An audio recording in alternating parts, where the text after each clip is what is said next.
جميعنا يعلم أن المحيي المميت هو الله سبحانه وتعالى، لكن في دين الشيعة المحيي المميت هو علي بن أبي طالب.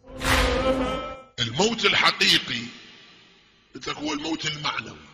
وفي رواية عن أمير المؤمنين يشير إلى نفسه يقول: أنا محييها أنا مميتها، أنا محييها أنا مميتها. يعني كأن الحياة هو والموت هو، كأن الحياة هو والموت هو. أنا أتعجب من هؤلاء الجلوس تحت قدم هذا المعمم الشيعي. ألا يوجد رجل عاقل يقول له: كيف تكفرون بالله وكنتم أمواتا فأحياكم ثم يميتكم ثم يحييكم ثم إليه ترجعون؟ عمائم مزيفة.